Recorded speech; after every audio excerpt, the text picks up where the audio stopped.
Nicusso Machiavelli is unquestionably one of the most famous figures in history. He sharply deviated from accepted moral norms, rejected Christianity, and completely dismantled the very concept of good. Instead, Machiavelli created a meticulously constructed system characterized by ruthlessness, relentlessness, and cunning. However, if you go beyond the already cult-like image of Machiavelli, you discover a series of dark yet extremely relevant truths about the modern world and how a person must navigate it. To understand Machiavelli's philosophy, you have to dive into his life and the turbulent era in which he lived. Nicusso Machiavelli was born in Florence in 1469 into a once wealthy family. His father, Bernardo, was the least well-off member of it, a former lawyer who was often unemployed. Despite having a wide network of connections and considerable social capital, Bernardo had no money and was deeply skeptical of religion. Given the norms of the time, that was outright heresy. His mother, on the contrary, was devout and spent her time writing religious poems and hymns. At that time, Florence functioned as a republic. The government consisted of 8 citizens, rotated every 2 months. In theory, this was meant to prevent any single profession or faction from monopolizing power and to ensure constant turnover of elites. In practice, the system was a total disaster.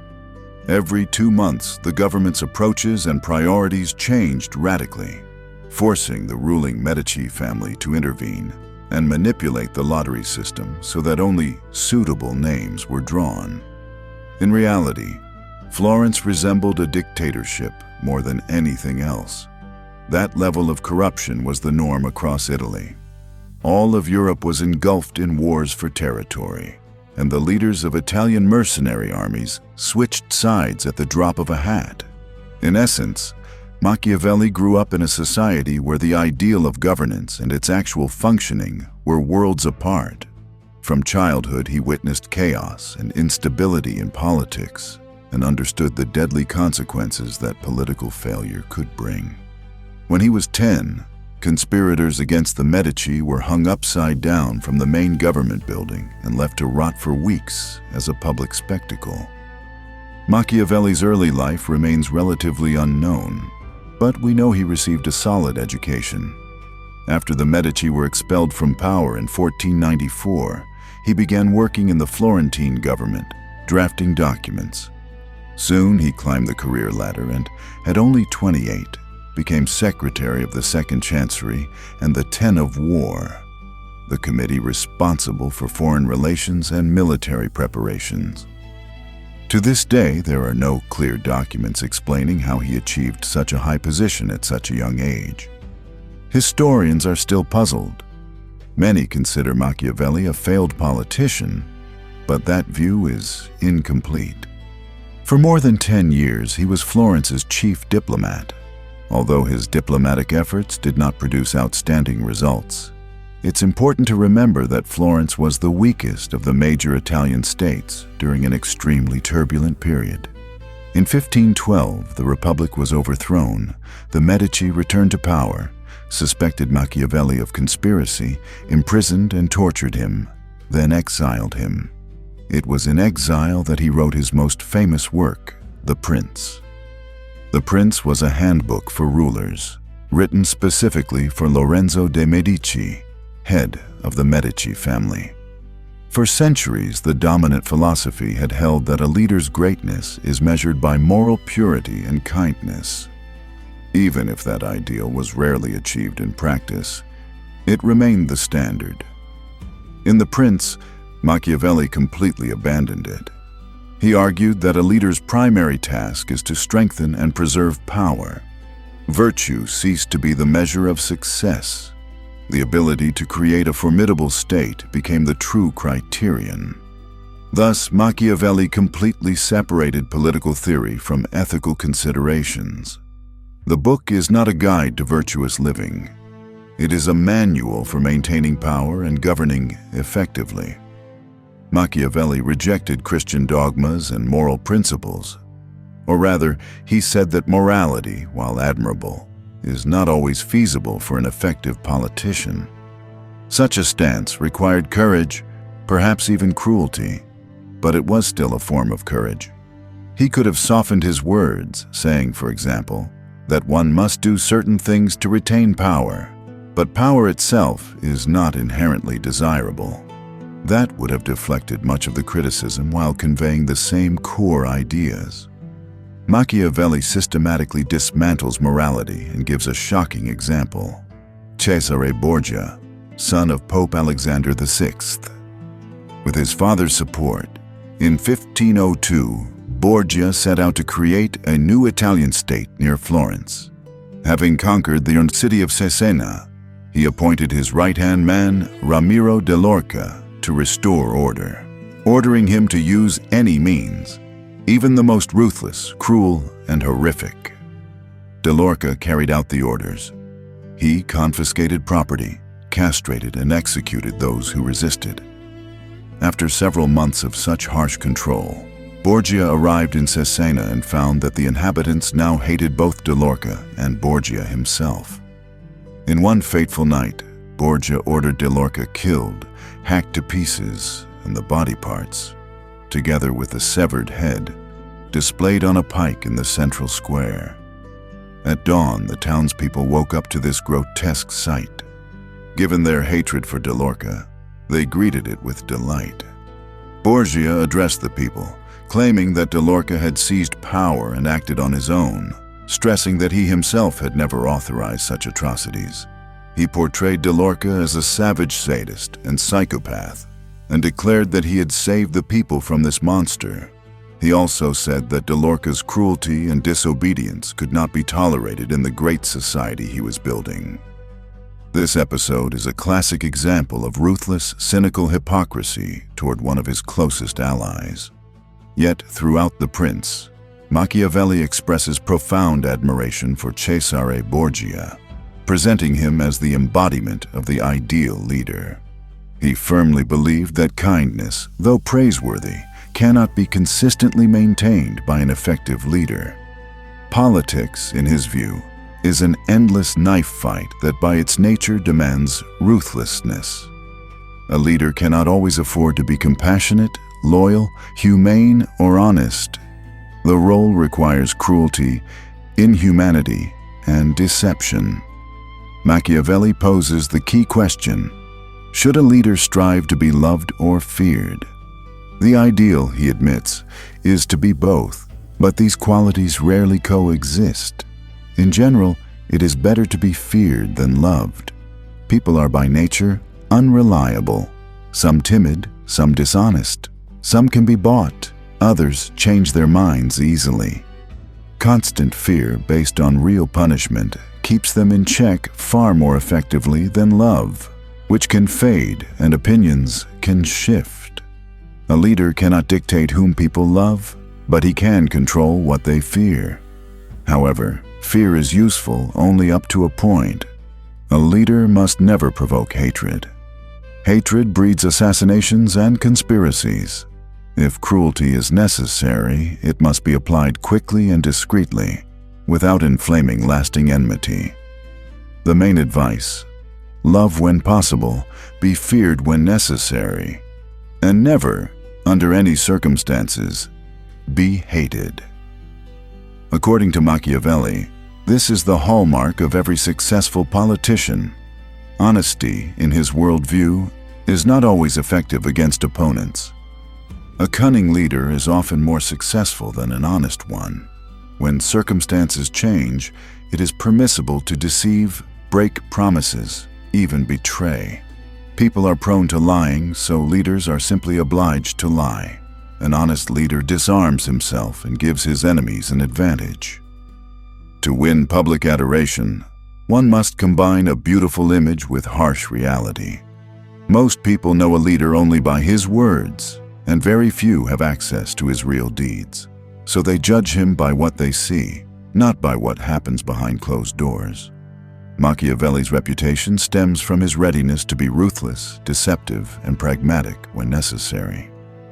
This dark cynicism, or as he called it, realism, dominates his works. He repeatedly describes people as unreliable, dishonest, and selfish, advising leaders to adapt to those traits. Yet reducing Machiavelli's philosophy to that alone oversimplifies it. His works contain deep, unsettling truths. He rejected Christianity as a realistic approach to life's problems. In The Prince, he mocks the idea that the world is ruled by God and fortune, ridiculing the notion that perceptive people are powerless to influence their fate. Man, not God, controls his own life, and that control must be used to achieve meaningful results.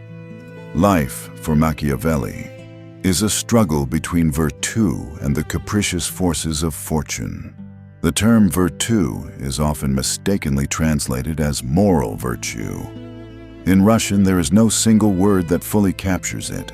It includes strength of character, talent, courage, bravery, cunning, intelligence, any quality that allows a person to realize his desires and feel in control.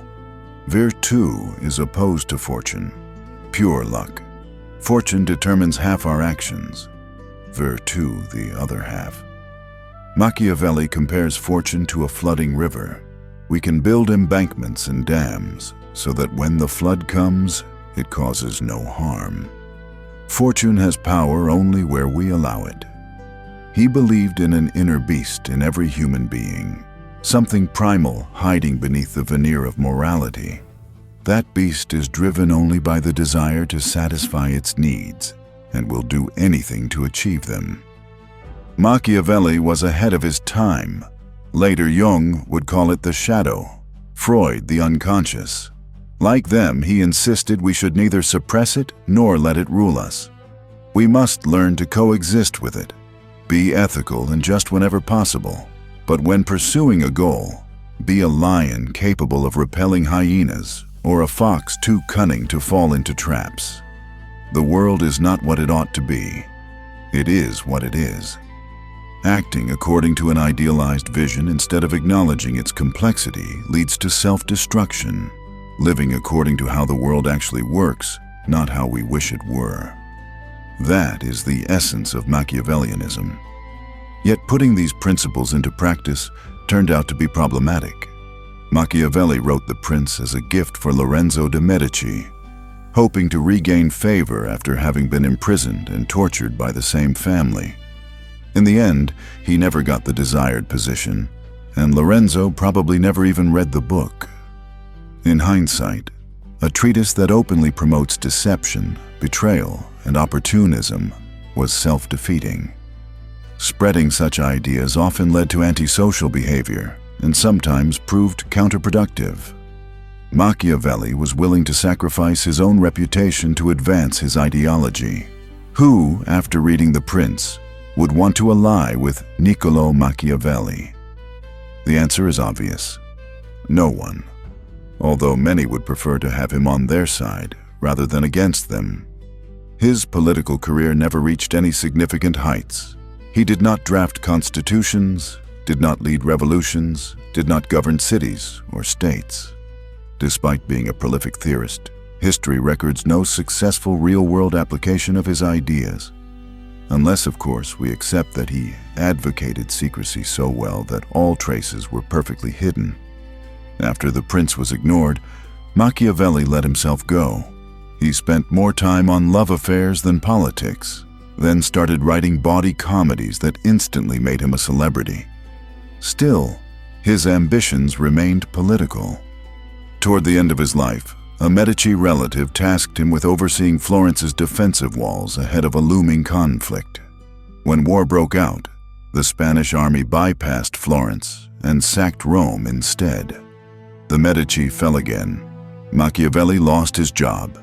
His health collapsed, and a month later, in 1527, he died. His political career may have been insignificant, but his legacy is enormous. Although The Prince was not published during his lifetime, its appearance caused outrage. An English cardinal declared it was written by the finger of Satan.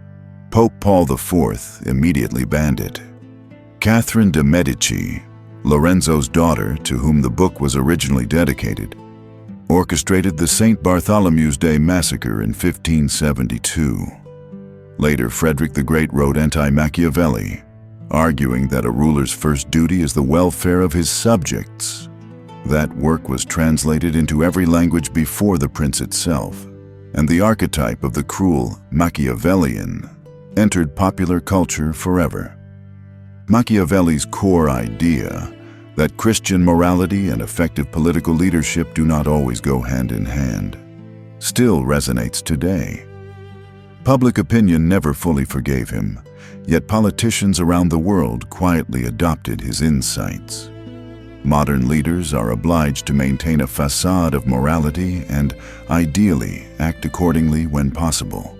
Yet the gap between ethical ideals and political goals remains. Regardless of your views, this dichotomy is a reality we all feel. Machiavelli's cynicism is not something I personally embrace with all my heart. I believe in innate human goodness. But if I voiced that to him, he would probably just laugh and say I'm idealizing the world instead of seeing it as it really is. Like all truly great thinkers, he is dangerous. Blindly following his doctrine can destroy you, but completely ignoring it is no less dangerous. What makes his works terrifying is their single-minded focus. Love, faith, friendship. None of that interests him. He cares about only one thing: power. Thank you for watching this video with me. If you liked it, please subscribe and leave a comment. Do you share Machiavelli's philosophy? Maybe someone close to you does. How do you feel about that? Good luck to everyone, and see you in a happy future.